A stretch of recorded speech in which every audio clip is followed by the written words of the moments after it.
Bonsoir à toutes et à tous. Dans les titres ce soir, des détonations et des tirs à bout portant sur la foule. Nous sommes à Bukavu, dans la province du Sud Kivu, et les meetings de Corneille Nangaa s'est soldé dans la confusion totale. Selon les témoins sur place, la foule aurait réclamé le départ de l'armée rwandaise et celle-ci a riposté par des tirs à balles réelles. Le bilan est progressivement lourd, plusieurs morts et plusieurs blessés. Des images, tenez-vous bien, insoutenables à suivre dans un instant, dans ce journal. À la une également, ces mots de Martin Fayoulou. Aujourd'hui plus qu'hier, aujourd'hui plus que jamais, il incombe à chaque Congolais d'assumer sa part de responsabilité dans la lutte pour la sauvegarde de notre pays. Un message à la mobilisation générale face au grand danger de la balkanisation tant redoutée. Un message à suivre également dans un instant dans ce journal. Bienvenue à tous, des images qui ont fait le tour de la toile, des tirs à balles réelles sur la population en plein cœur de la ville de Bukavu. Le meeting de Corneille Nangaa de l'AFC M23 à Bukavu dans le Sud Kivu a viré à un drame. Selon les témoignages concordants, la foule aurait réclamé sur place avec insistance le départ de l'armée rwandaise et cette dernière a ouvert le feu, créant un mouvement de panique, bilan plusieurs morts et plusieurs blessés. Un carnage qui s'ajoute à celui de Goma. Un récit, le récit de cette triste journée avec Joséphine Liondo. Suivez.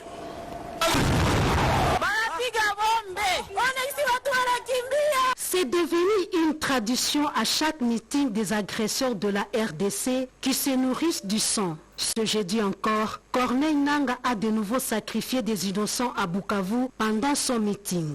Le seul péché des Congolais, c'est d'avoir demandé le départ de l'armée rwandaise présente sur le sol congolais. Le bilan est lourd. Plus de 10 morts qui viennent s'ajouter sur les 8000 déjà enregistrés à Goma et partout où ces cortèges de la mort passent. Des sources fiables affirment que c'est l'armée rwandaise qui a ouvert le feu sur les paisibles citoyens qui scandaient des cris hostiles contre l'occupation illégale sur le sol congolais. C'est le lot quotidien des patriotes qui vivent dans les localités sous occupation des agresseurs. Et voilà, concernant ces drames, un message du président de la République. Le président de la République, Félix-Antoine Tshisekedi, a appris avec peine la mort de plusieurs compatriotes suite à une explosion qui a eu lieu lors d'un meeting forcé. C'est jeudi à la place de l'indépendance à Bukavu, dans la province du Sud Kivu. Le chef de l'État exprime sa solidarité avec les victimes. Il présente ses sincères condoléances aux familles éplorées et leur exprime toute sa compassion. Le président Tshisekedi condamne fermement cet acte terroriste odieux qui a été perpétré par une armée étrangère présente illégalement sur le sol congolais. Concernant toujours la situation dans la partie est du pays, avec ces drames qui se succèdent, les élus nationaux du Nord, Sud Kivu, Ituri et du Maniema montent au créneau et condamnent non seulement ces tueries, mais aussi l'enrôlement dans les rangs des forces rwandaises et leur supplétif évidemment des enfants. Suivez.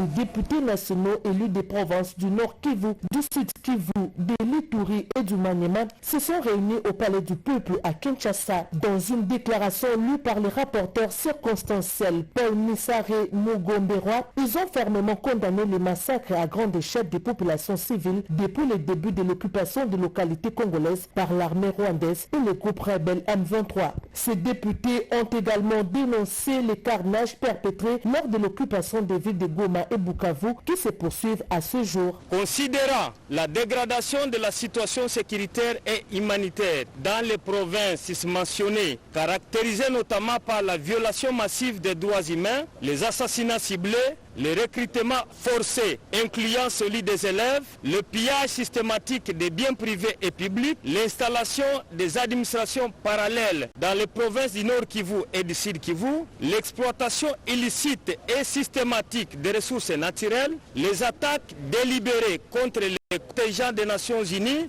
et de la SADC, après échange d'informations et débat sur cette situation, dénonçons l'occupation des maisons de population civiles et l'incendie de plusieurs édifices et des habitations privées ainsi que la destruction des récoltes par les agresseurs. Les députés ont appelé le gouvernement congolais à renforcer l'efficacité des forces de défense et de sécurité, à utiliser tous les moyens à sa disposition pour consolider l'unité et la cohésion nationale et à décourager toute organisation faisant le jeu de l'ennemi. Membres du gouvernement auditionnés à la commission défense et sécurité de la Chambre basse du Parlement, l'exercice était de répondre à la question qu'est-ce qui s'est fait sur le terrain, qu'est-ce qui est fait sur le terrain, du moins sur le front militaire, le front diplomatique, mais aussi le front judiciaire. On en parle avec Anim Malaka. Suivez. La commission défense et sécurité de l'Assemblée nationale avait débuté les auditions des 5 membres du gouvernement souminois concernant la guerre d'agression menée par le Rwanda dans l'est du pays. Ces auditions visaient à obtenir des informations détaillées sur la situation sécuritaire et humanitaire dans les provinces affectées par les conflits. Les échanges ont permis aux députés de mieux comprendre les actions gouvernementales en cours. Ce n'est pas un tribunal que la commission organise, mais vous savez, nous sommes les représentants du peuple et à travers l'Assemblée, comme c'est nous qui représentons la commission défense et sécurité, il est tout à fait normal que nous puissions recueillir toutes ces informations. La commission défense et sécurité a souligné l'urgence de mettre fin à cette guerre et a instauré un contrôle permanent de l'action gouvernementale face à la dégradation de la situation sécuritaire dans cette partie de la République. Elle soutient également les initiatives diplomatiques entreprises par le président Félix Antoine Tshisekedi Tshilombo pour établir une paix durable dans la région. Ces auditions seront conclues le samedi 1er mars 2025 par les réponses des membres du gouvernement aux préoccupations soulevées par les députés. Vers l'opérationnalisation de la résolution 2773 des Nations Unies qui appelle au retrait des troupes rwandaises des territoires occupés en République démocratique du Congo, Jean-Pierre Lacroix, secrétaire général adjoint des Nations Unies, l'a dit au cours de l'audience lui accordée par la première ministre Judith Suminwa Chimendondo. 2773, c'est le numéro de la résolution prise par les Nations Unies au sujet de la crise sécuritaire actuelle, après la vigoureuse campagne diplomatique menée par la RDC. Autour de la chef du gouvernement, Judith Suminwa Tuluka, Jean-Pierre Lacroix, secrétaire général adjoint des Nations Unies en charge des opérations de maintien de la paix, discutent autour de l'opérationnalisation de la résolution de l'ONU. Résolution qui condamne fermement l'offensive menée par le M23 en RDC et les avancées de ces groupes rebelles dans les provinces du Nord Kivu et Sud Kivu soutenues par la force de défense rwandaise. Tout doit être mis en œuvre maintenant pour opérationnaliser, mettre en œuvre cette résolution importante du Conseil de sécurité. Et la MONUSCO, évidemment, est prête à faire ce qui devra être fait dans le cadre notamment d'une cessation des hostilités. Bon, tout ce qui concerne les sanctions relève soit des États membres, soit dans un cadre multilatéral, soit dans un cadre bilatéral. Je pense encore une fois que ce qui est fondamental, c'est que maintenant nous avons une plateforme solide, qui est cette résolution du Conseil de sécurité, et qu'il faut avancer pour mettre en œuvre cette résolution. La première ministre Judith Suminwa Tuluka met tout en œuvre pour l'application de cette résolution qui demande également l'ouverture urgente de couloirs humanitaires temporaires dans le nord et le sud Kivu. L'application de l'ensemble des textes légaux en matière de commandement militaire. Eh bien, le vice-premier ministre, ministre de la Défense, a réuni les commandants de toutes les unités combattantes, Sandra Nyangi et Jires Tofundje. Au cours de cette réunion de travail avec les officiers militaires des différentes unités de l'armée congolaise, le vice-premier ministre, ministre de la Défense nationale et des anciens combattants, Dikabombo Modianvita, a donné les directives ministérielles permanentes sur la gestion des FARDC au sein de leurs différentes unités. Ces directives sont consécutives aux échanges avec les différents responsables des structures de commandement et aux itinéraires dans les garnisons pour que celles-ci répondent valablement dans les normes à l'ambition du commandant suprême des forces armées, Félix Antoine Tshisekedi Tshilombo, chef de l'État, aux menaces auxquelles fait face la République démocratique du Congo. À cette occasion, le VPM de la Défense nationale et des anciens combattants a appelé ses officiers généraux à mettre en application tous les textes légaux et réglementaires relatifs à la défense nationale. Ces documents ne sont pas à ranger dans les tiroirs, mais doivent vous guider dans la prise de décision de manière sensée, ordonnée et cohérente. Vous avez donc l'obligation de les dupliquer pour vos différentes unités subordonnées. Voilà nos bibles que nous devons suivre sous les. Et cela va nous aider tous d'être respectés. Signalant que ces directives ministérielles permanentes se rapportent au recrutement au sein des forces armées de la République démocratique du Congo, à l'orientation, à la formation, à l'acquisition des approvisionnements, à l'entraînement militaire, à l'organisation et à la pratique des activités physiques et sportives, à la gestion des ressources humaines, au catalogue des emplois au sein des FARDC, au signalement, à l'avancement en grade et enfin au dégagement au sein des FARDC. Le patriotisme et la citoyenneté, des binômes au même contenu ou presque. L'armée se déplace vers l'élite pour des matinées scientifiques. Les cas de figure, le commandant de la 22e région militaire, le général de brigade, Edi Kapend, était devant les étudiants de l'ISP et l'ISC Lubumbashi. On en parle à travers ses commentaires. La RDC en guerre contre l'armée rwandaise et ses supplétifs du M23 AFC, les sujets ne doivent pas laisser indifférents tout d'une fils liée par le sort de ces grands et beaux pays tant convoités. Telle une relation mère-enfant, le général Edi Kapend Irunga a évoqué cette analogie pour parler à la conscience des étudiants de l'ISC en vue de les inciter à un attachement inconditionnel à leur patrie et à une volonté acharnée de la défendre. C'est la cicatrice qui nous donne la preuve que nous sommes enfants de telle mère. Tous, le père est changé, mais la mère est changée.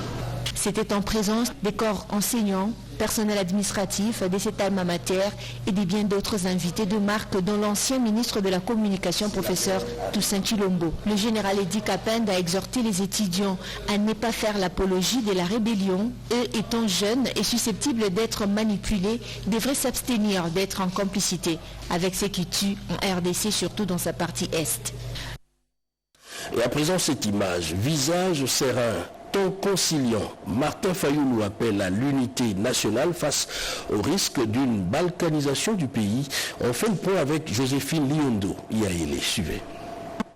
Des voix s'élèvent de plus en plus contre l'agression que subit le pays. Cette situation amène plusieurs compatriotes à se ranger derrière la dynamique de la paix et la cohésion nationale. Selon Martin Fayoulou, la cohésion nationale est indispensable. Dans ces contextes d'extrême urgence, la cohésion nationale doit s'imposer comme notre priorité politique absolue. Une menace imminente qui met en péril notre souveraineté. Nous n'avons plus d'autre alternative.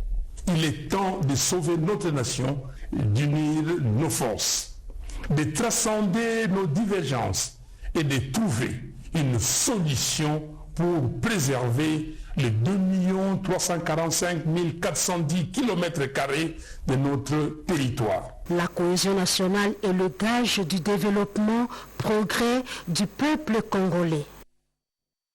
Retour dans le Haut-Katanga où le président du Sénat, Jean-Michel Samaloukonde, mobilise la population derrière les forces armées de la République démocratique du Congo et leur commandant suprême, Félix Antoine Tshisekedi. Janine Kalenga nous en parle dans ses commentaires. Accompagné du président de l'Assemblée nationale et du gouverneur du Haut-Katanga, le président du Sénat a lancé un message fort à toute la population du Grand Katanga, à l'unité et à la cohésion nationale. Plus de 500 personnes représentant toutes les couches de la population étaient présentes à cette séance de sensibilisation. Cette guerre n'est pas faite contre le président Félix Tshisekedi. Elle est faite à toute la République démocratique du Congo, dans le but d'entamer notre souveraineté avec des très grandes menaces de balkanisation de notre pays. Et c'est pour ça que nous avons l'obligation, à partir du moment où ça n'est pas fait qu'au président, nous avons l'obligation, nous tous, de nous tenir derrière lui pour le soutenir et l'accompagner. Lui, le commandant et chef suprême des armées, pour qu'il ne se sente pas seul. Le président de la Chambre des sages est revenu sur l'importance de la diplomatie menée par le président de la République et chef de l'État, Félix Antoine Tshisekedi Tshilombo, tout en invitant la population à éviter la division, arme utilisée par l'ennemi. Car la division est une arme que l'ennemi utilise pour nous fragiliser. Vous suivez toutes ces stigmatisations que l'on cherche à faire, de divisions linguistiques, de divisions de communautés, de divisions d'appartenance, de provinces, des territoires. Non, c'est une arme de l'ennemi et nous ne devons pas céder. Nous ne devons pas céder à cette division qu'il cherche à semer entre nous pour nous fragiliser. Samal Kondé a rappelé la guerre vécue dans le Grand Katanga et ses conséquences néfastes. Notez que le speaker de la Chambre haute du Parlement séjourne à Lubumbashi, dans la province du Haut-Katanga, depuis le mercredi 26 février, dans le cadre de ses vacances parlementaires. Et autre chose, l'employabilité des jeunes, sujet au cœur des échanges entre le coordonnateur du PDDRCS et le ministre de la formation professionnelle Marc Ekila. Images et commentaires. Engager une collaboration étroite avec le ministère de la formation professionnelle et le programme de désarmement, démobilisation, relèvement communautaire et stabilisation en vue de préparer les jeunes à l'employabilité et l'auto-employabilité, c'est dans ce cadre que Maître Marc Ekila Likombo a tenu une importante séance de travail avec le directeur général du PDDRCS. Jean de Dieu Désiré Ntanga Ntinta, objectif arriver à la certification des compétences acquises par les démobilisés, des jeunes enclés à la violence et autres bénéficiaires du programme grâce à un curriculum de formation dûment approuvé par l'autorité compétente. Ce programme a plusieurs composantes dont la formation professionnelle et qualifiante des démobilisés, parce que comme vous le savez, après la démobilisation, ils vont passer par la réinsertion et la réintégration socio-économique. Les deux parties ont convenu d'une séance dite pédagogique pour implémenter ce projet. Après des sessions gratuites de formation professionnelle en faveur de près de 5000 jeunes Congolais, dont plus de 1000 dépendants des militaires et policiers, Maître Marc Ekila ouvre un nouveau chapitre dans sa mission de formation d'une main-d'œuvre qualifiée, cette fois en la faveur des démobilisés. Ne prend pas la parole au nom de l'Union sacrée qui veut. Mais alors, communicateurs et communicants ont été identifiés. Yolande Voka. Pour une gestion efficiente et efficace de la communication en ces temps de conflits armés dans la partie orientale de la République démocratique du Congo, des orientations claires et précises venant des structures compétentes de la présidence de la République viennent d'être transmises aux communicateurs de la majorité. Tous les communicateurs devraient être répertoriés et identifiés. Désormais, plus personne ne peut s'improviser communicateur si elle n'a pas reçu l'aval de services relevant de la présidence de la République. L'objectif est d'éviter certains dérapages et autres dysfonctionnements constatés jusque-là dans le traitement de l'information et surtout dans le contenu des communications des informations en provenance des zones en conflit. Ce rappel à l'ordre intervient au bon moment où les populations entendent d'épuiser les informations à la source. Les populations congolaises seront désormais servies par des informations fraîches et sûres venant de personnes attitrées par des services compétents. De l'informel au formel, pour une économie, les pas n'est toujours pas vite franchi. Il s'agit d'un processus parfois long. Le ministère de l'économie nationale vient de lancer le processus de formalisation de l'économie informelle. C'est un commentaire signé Guy Matundu. Suivez. À Kinshasa, comme dans d'autres agglomérations du pays, plusieurs activités économiques se déroulent en dehors des régimes de réglementation et de fiscalité formelle. Ces activités ne sont pas déclarées aux autorités fiscales. Le ministère de l'économie vient de lever l'option de formaliser l'économie informelle qui échappe à la réglementation. Cette économie informelle pose des défis en matière de protection sociale, de régulation et de collecte de recettes fiscales. Pour le vice-premier ministre de l'économie Daniel Moukoko, le processus de lancement de la formalisation de l'économie informelle va contribuer à la croissance économique. L'économie congolaise, elle est fondamentalement informelle. Elle est largement informelle. Mais une économie trop informelle, ça signifie trop peu de gens qui payent les impôts, trop peu de travailleurs qui sont connus, qui sont protégés, dont les droits sont garantis. Donc, formaliser l'économie, ça entraîne beaucoup d'avantages sur le plan fiscal, mais également en ce qui concerne les conditions de travail. C'est ce processus que nous venons de lancer. Ça va être un long processus, vu l'étendue du pays, vu aussi le degré assez élevé de l'informalité. C'est le début d'un long processus qui va s'étendre dans les 26 provinces du pays où la réalité est la même. Et cette information, il n'y a pas pénurie de carburant à Kinshasa. Ce sont là les assurances du ministère de l'économie nationale qui informent les usagers que les files d'attente observées dans les stations-service dit 26 février se justifie par le fait que la livraison du carburant par CEP Congo au cours des journées de lundi et mardi en raison des embouteillages constatés dans la ville, dans plusieurs coins de la capitale, était le principal d'ailleurs obstacle. Et le ministère rappelle que la baisse des prix à la pompe, la demande de produits pétroliers a fortement augmenté, donc il n'y a aucun problème de pompe ni risque, il n'y a aucun problème de rupture ni risque de pénurie. Nous allons y revenir avec plus de détails dans nos toutes prochaines éditions. Face à l'agression rwandaise, une affaire également de l'élite, s'il faut le dire ainsi, les ministères de l'enseignement supérieur et universitaire, notamment la ministre de l'enseignement supérieur et universitaire Marie-Thérèse Sombo, mène une sensibilisation auprès de la communauté estudiantine.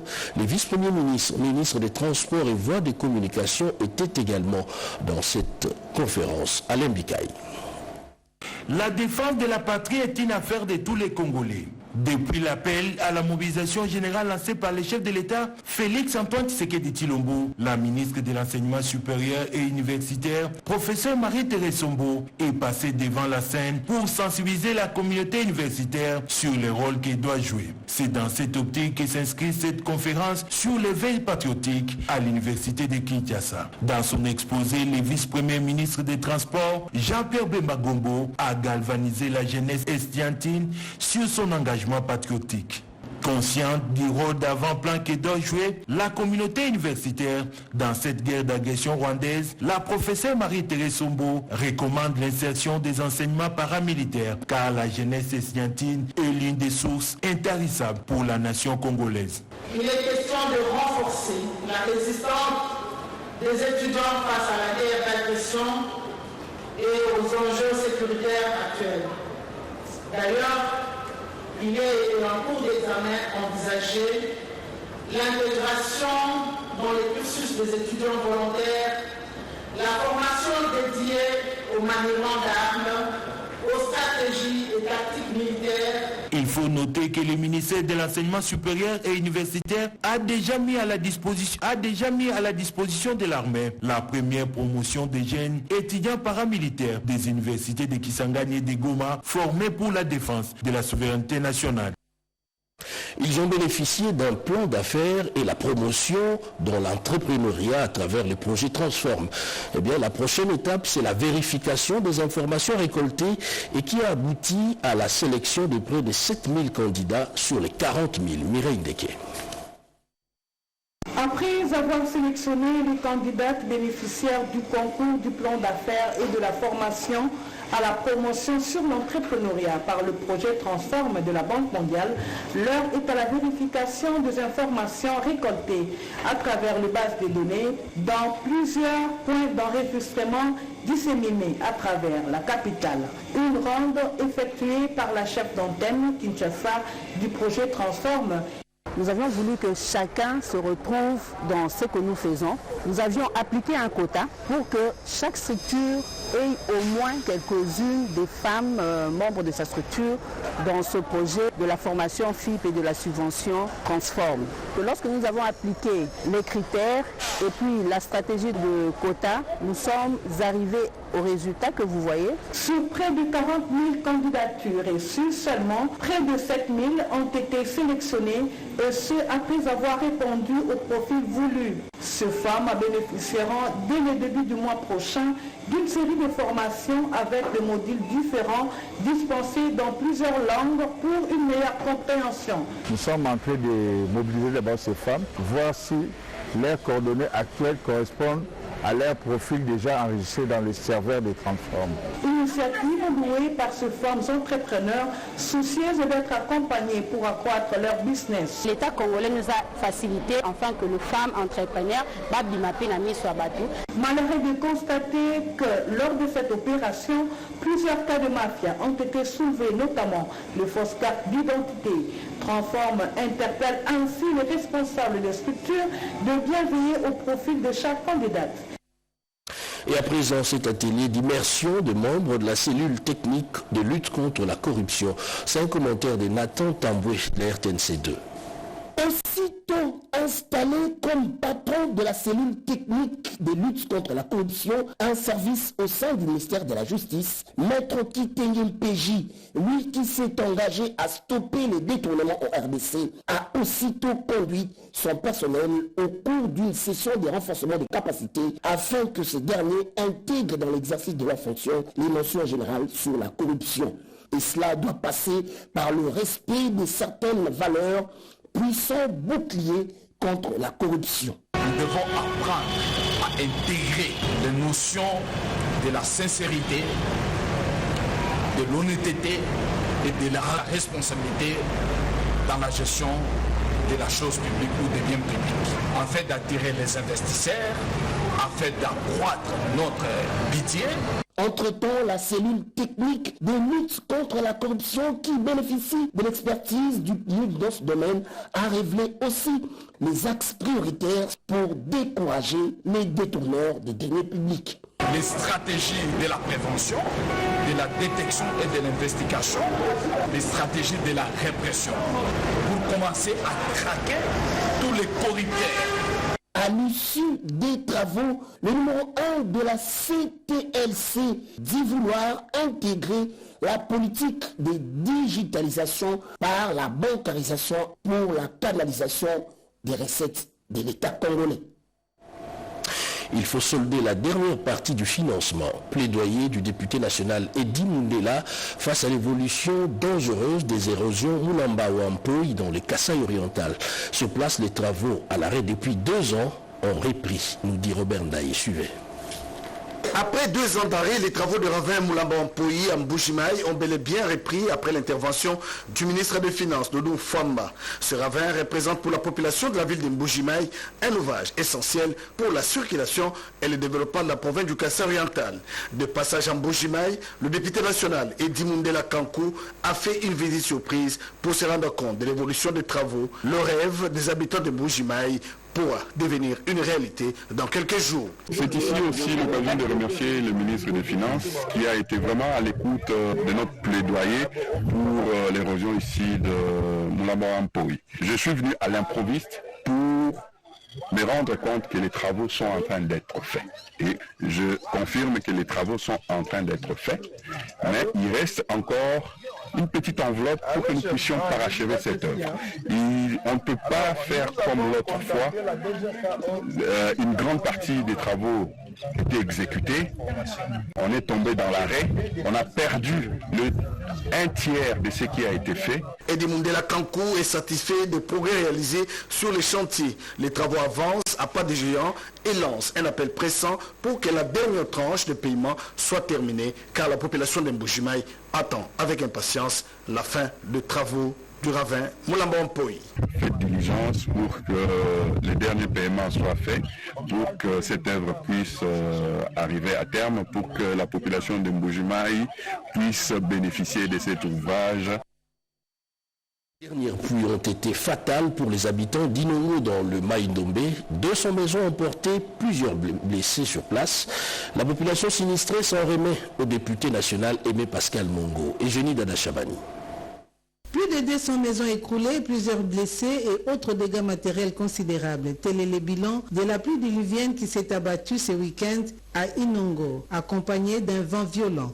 En séjour à Inongo, dans le cadre de ses vacances parlementaires, l'honorable Aimé Pascal Mongo, l'élu de cette ville, a reçu des victimes qui sont venues solliciter son assistance humanitaire. Pour se rendre compte de l'ampleur des dégâts, l'honorable Aimé Pascal Mongo est allé visiter les quartiers affectés par cette catastrophe naturelle. Touché par ces drames, il a promis de porter secours aux victimes et de solliciter l'aide humanitaire du gouvernement à travers les ministères des Affaires sociales, Action humanitaire et Solidarité nationale. Les victimes ont exprimé leur gratitude pour ces fils du terroir qui s'est toujours investi pour l'amélioration des conditions de vie des populations de la province de Mai-Ndombe en général et d'Inongo en particulier. On est venu tout simplement demander de l'aide chez l'honorable parce qu'à part lui, il n'y a personne qui va s'occuper de nous.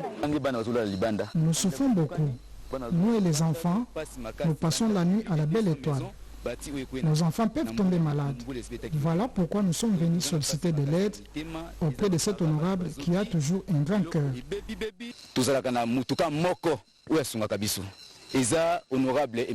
Le séjour de l'honorable Aimé Pascal Mongo à Inongo est une aubaine pour cette population qui passe la nuit à la belle étoile. Et ces communiqués de l'Office national de transport, la direction générale de l'ONATRA SA rappelle l'opinion publique que conformément aux dispositions légales et réglementaires en vigueur régissant les activités syndicales au sein des entreprises et établissements de toute nature, les organisations syndicales demeurent des entités entièrement privées. Par conséquent, leur prise de position dans divers dossiers concernant le fonctionnement de l'entreprise ou des entités étatiques et autres, à quelque niveau que ce soit, n'engage nullement l'ONATRA SA et ses dirigeants, notamment les mandataires publics ainsi que les responsables de ces structures organiques internes. Ainsi, sans préjudice à l'esprit de partenariat sincère caractérisant le rapport de collaboration entre le banc syndical et l'employeur, la direction générale de l'ONATRA SA avertit formellement les responsables des organisations syndicales de s'abstenir désormais à poser des actes sous-décriés pour lesquels elle n'hésitera pas, en cas de nécessité ou de flagrance avérée, à poursuivre leurs auteurs ou complices devant les instances compétentes pour des sanctions idoines. Un communiqué signé par le directeur général de l'ONATRA, Martin Lukusa Sibangu Panou. Et voilà, c'est la fin de ce journal, c'est 20h. Madame, Messieurs, merci de l'avoir suivi.